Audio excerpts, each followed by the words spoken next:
नमस्कार दोस्तों स्वागत है आप सभी लोगों का आरकेसी सॉल्यूशंस में। दोस्तों आज के इस वीडियो के अंदर हम लोग जानेंगे बैश वेरिएबल्स के बारे में एंड ऑपरेटर्स के बारे में। इस पार्ट के अंदर हम जानेंगे वेरिएबल्स को। फर्स्ट ऑफ ऑल हम वेरिएबल्स को समझ लेते हैं, वेरिएबल्स होते क्या हैं। वेरिएबल्स अगर हम बैश के अंदर देखें तो यहाँ पे मैं आपको बता दूं, वेरिएबल्स सिंपल एक कंटेनर होता है। ओके, इसके अंदर अपने डेटा को स्टोर करते हैं एंड इसको आप बोल सकते हैं स्टोरेज के लिए यूज़ किया जाता है। एक नेम हो सकता है किसी भी तरीके का। वेरिएबल का एक नेम होता है, उस नेम के अंदर हम डेटा को स्टोर करते हैं। ओके, जो काफ़ी सारी बोल सकते हैं इंफॉर्मेशन इसको स्टोर करते हैं एक प्रॉपर वेरिएबल के अंदर। ओके, ये सिंटैक्स आप देख सकते हैं, वेरिएबल का नेम कुछ इस तरीके से दिया जाता है एंड यहाँ पे जो वैल्यू होती है हम वो देते हैं। इसका एग्जांपल हम देखेंगे नेक्स्ट कुछ पार्ट्स के अंदर, और इसके अंदर एक छोटा सा मैं आपको डेमो दिखाऊंगा। वेरिएबल्स जो होते हैं मेनली दो टाइप्स के होते हैं। यहाँ पे जैसे कि आप देख सकते हैं, पहला होता है यहाँ पे सिस्टम डिफाइंड वेरिएबल्स। ये क्या होते हैं वेरिएबल्स? ये वेरिएबल्स जो होते हैं बाय डिफ़ॉल्ट सिस्टम डिफाइन करके रखता है। ओके, एंड सेकंड होता है यूज़र डिफाइंड वेरिएबल्स। इसमें क्या होता है, वेरिएबल्स को हम डिफाइन करते हैं, मतलब एक प्रोग्रामर जो है वो डिफाइन करता है वेरिएबल्स को, या हम बोल सकते हैं यूज़र जो यूज़ कर रहा है वो डिफाइन करता है। ये दो तरीके के वेरिएबल्स होते हैं। और यहाँ पे आप देख सकते हैं, मैं आपको रूल्स इसके दिखा दूँ वेरिएबल्स को यूज़ करने के लिए। ये जावा पॉइंट जो साइट है वहाँ से मैंने निकाल रखा है। ये डेटा आप देख सकते हैं। वेरिएबल्स को सेट करने के लिए कुछ रूल्स होते हैं, ये आप देख सकते हैं। जैसे कि वेरिएबल्स को सेट करने के लिए डॉलर साइन जो है ये आपको यूज़ करना पड़ता है जब भी आप वेरिएबल को यूज़ करते हैं।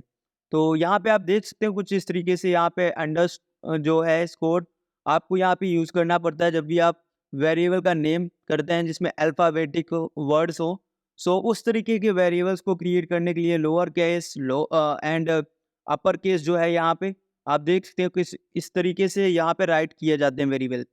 ये कुछ वेरिएबल्स को किस तरीके से राइट करना, क्या फॉर्मेट होता है उनका, वो यहाँ पे इंफॉर्मेशन है, तो आप ये देख सकते हैं। इसके लिए आपको ये जावा पॉइंट पे जाना है और वहाँ पे लिख देना है बैश वेरिएबल, तो आपको ये वेबसाइट जो है वो मिल जाएगा। अब हम आते हैं, इसको यहाँ पे देख लेते हैं। ओके, सबसे पहले मैं इसको क्लोज कर देता हूँ। अब यहाँ पे मैं डालता हूँ ENV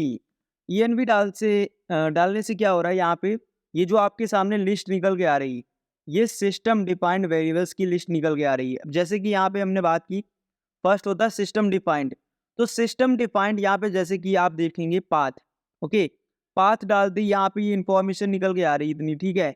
ये क्या है, पाथ के अंदर इंफॉर्मेशन स्टोर है। इसी तरीके से यहाँ पे आप देख सकते हैं जैसे कि लैंग है, ठीक है, वर्जन है, डिस्प्ले है, तो ये क्या है, सिस्टम डिफाइंड वेरिएबल हैं। यहाँ पे ये सिस्टम डिफाइंड वेरिएबल्स की इंफॉर्मेशन निकाल के हमें दे रहा है। अब इसको हम क्लियर करते हैं। क्लियर करने के बाद मैं यहाँ पे क्या करता हूँ, इको कर देता हूँ। ओके, डॉलर साइन देता हूँ और यहाँ पे पाथ डाल देता हूँ।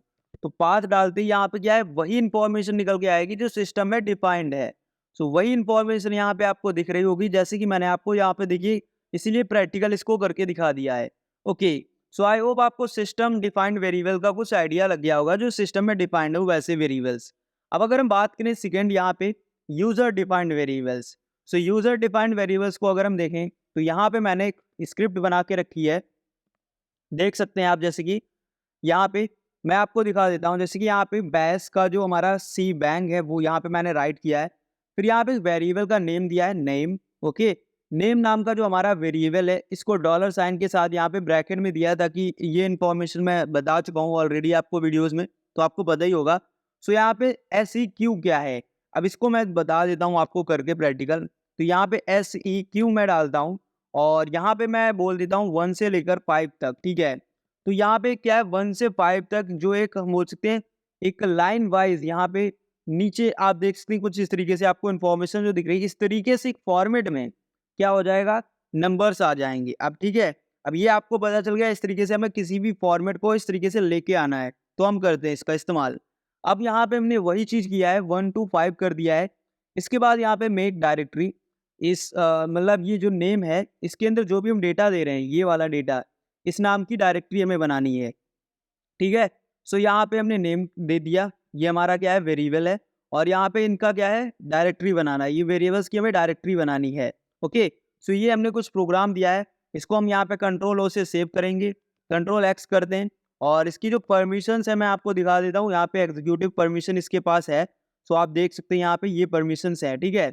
सो अब इसको मैं क्लियर करता हूँ। यहाँ पे क्लियर करने के बाद यहाँ पे डालेंगे डॉट, ओके, फॉरवर्ड स्लैश, और यहाँ पे हमें डाल देना है वेरिएबल का नेम। सो जो भी हमारा यहाँ पे नेम है वो आप डाल सकते हो। ओके, मैं एलएस कर लेता हूँ पहले। ओके, सो ये वाला जो नेम आपको दिख रहा है वेरिएबल डॉट एस एच, ये मैंने फाइल बनाई है। तो इसको हम यहाँ पे बैश डालेंगे, वेरिएबल डालेंगे और टैब कर देंगे। ओके, सो आप देखिए यहाँ पे जो आउटपुट आ रहा है वो कुछ इस तरीके से आ रहा है, ठीक है। आउटपुट यहाँ पे कुछ इस तरीके से आ रहा है। अब इसने क्या 1 to 5 भी प्रिंट कर दिया है, ठीक है। एंड साथ ही साथ यहाँ पे जो फाइल्स थी वो एलएस करके भी दिखा दी, क्योंकि लास्ट में आपने देखा होगा यहाँ पे एलएस भी लिखा हुआ है। मैं आपको दिखा देता हूँ, ये देखिए। ओके, सो यहाँ पे आपने देखा होगा ये एलएस जो लिखा हुआ है, इसको मैं यहाँ पे कमेंट कर देता हूँ। अभी मैं यहाँ पे कमेंट कर दिया मैंने, इसको अब सेव करते हैं। सेव करने के बाद इसको क्लियर करते हैं। क्लियर करने के बाद अब मैं वापस से इसको रन करता हूँ, और यहाँ पे आउटपुट जो है कुछ इस तरीके से आ रहा है। ओके, इसमें देखिए फाइल एग्जिस्ट कर रही है, पहले से फाइल है, ठीक है। तो फाइल इसमें ऑलरेडी है, ये देखिए। तो मैं इस फाइल को अब रिमूव करके वापस से आपको दिखाता हूँ। तो यहाँ पे क्या करेंगे, 1 to हम वापस से 5 तक ये रिमूव कर देंगे फाइल्स को। ये देखिए यहाँ पे अभी 1 2 हो गई है, ठीक है। सो अभी हमें यहाँ पे फाइल्स को रिमूव करना है। तो 1 वाइज 1 भी आप कर सकते हैं इस तरीके से। तो मैं यहाँ पे 1 वाइज 1 कर देता हूँ। ओके, आई थिंक अभी सारी फाइल्स जो है रिमूव हो गई हैं। ओके, अब इसके बाद हम वापस से क्या करेंगे, डॉट फॉरवर्ड स्लैश, इस तरीके से हम डाल सकते हैं या वेरिएबल डाल सकते हैं, आपको मैं बता चुका हूँ ऑलरेडी। इस तरीके से फाइल को रन करते हैं। ओके, रन करने के बाद एलएस करेंगे। ये देखिए हमारी जो स्क्रिप्ट है वो सक्सेसफुली वर्क कर रही है, 1 to 5 डायरेक्टरीज को क्रिएट कर रही है। सो ये वेरिएबल की मदद से हम यहाँ पे काम कर पा रहे हैं। अभी काफ़ी आपको कंफ्यूजन अगर लग रहा है तो यहाँ पे आपको सिंपल इतना याद रखना है कि यहाँ पे मैंने किया क्या है, यहाँ पे एक वेरिएबल दिया है नेम। ओके, सो अब इसको मैं जो नेम है इसको यहाँ पे डिफाइन किया है यहाँ पे डॉलर साइन के साथ, और यहाँ पे SEQ लिख दिया है ये, ठीक है। ये इन्फॉर्मेशन आपको याद रखनी है। ये इन्फॉर्मेशन के बाद यहाँ पे मेक डायरेक्टरी मैंने यहाँ पे बनाने के लिए बोला है, मेक डायरेक्टरी, और जो भी यहाँ पे वेरिएबल के अंदर डेटा है उनका डायरेक्टरी बना दीजिए। तो इससे मैंने ये इतना वर्क है जो करने को बोला है। अब मैं इसको क्लियर करता हूँ और एक छोटा सा डेमो आपको दिखाता हूँ। सो यहाँ पे वेरिएबल हो गया, ठीक है। सॉरी, मैं यहाँ पे डाल देता हूँ। ओके, यहाँ पे क्या करेंगे, हम इसके अंदर डाल देंगे first name. Okay, underscore first name, और यहाँ पे इस तरीके से डॉलर साइन है। इसके बाद हम जो भी नेम है, जैसे कि यहाँ पे RKC ये डाल देंगे।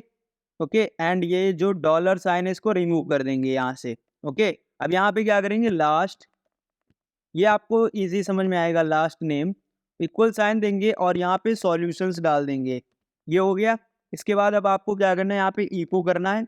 इको करने के बाद वेलकम यहाँ पे मैं डाल देता हूँ, वेलकम टू, डॉलर साइन देंगे और वेरिएबल को कॉल करेंगे। वेरिएबल हमारा क्या है यहाँ पे, फर्स्ट, FIRST फर्स्ट।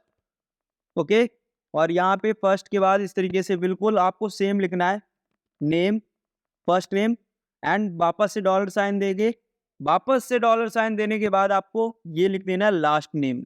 सो मैं इसको कॉपी कर लेता हूँ इस बार। कॉपी करने के बाद यहाँ पे L और ये प्रेस। ओके, इसके बाद आपको ये सेव कर देना, Ctrl+O, एंड इसको क्लोज करेंगे और यहाँ पे इसको हमें परमिशन देनी होगी, CHMOD करके। ओके, सो यहाँ पे हम परमिशन दे देते हैं। सो परमिशन देने के लिए 1 सेकेंड, मैं यहाँ पे इसको स्टार्ट कर लेता हूँ। तो ऑल के लिए परमिशंस देने हमें, तो यहाँ पे क्या करेंगे, ऑल के लिए A प्लस करेंगे X। ओके, एंड जो वेरिएबल की फाइल का नेम है वो हमें देना पड़ेगा। सो परमिशन मैं ऑलरेडी दे चुका हूँ, बट आपको वापस से दिखा रहा हूँ किस तरीके से यहाँ पे परमिशंस को देना है। ओके, सो यहाँ पे LS करेंगे और ये देखिए परमिशन है इसके पास एग्जीक्यूट करने की। सो एग्जीक्यूट यहाँ पे कोई भी परमिशन मतलब कोई भी यूज़र कर सकता है, ग्रुप भी कर सकता है, सभी परमिशन है, ऑल दे रखी है।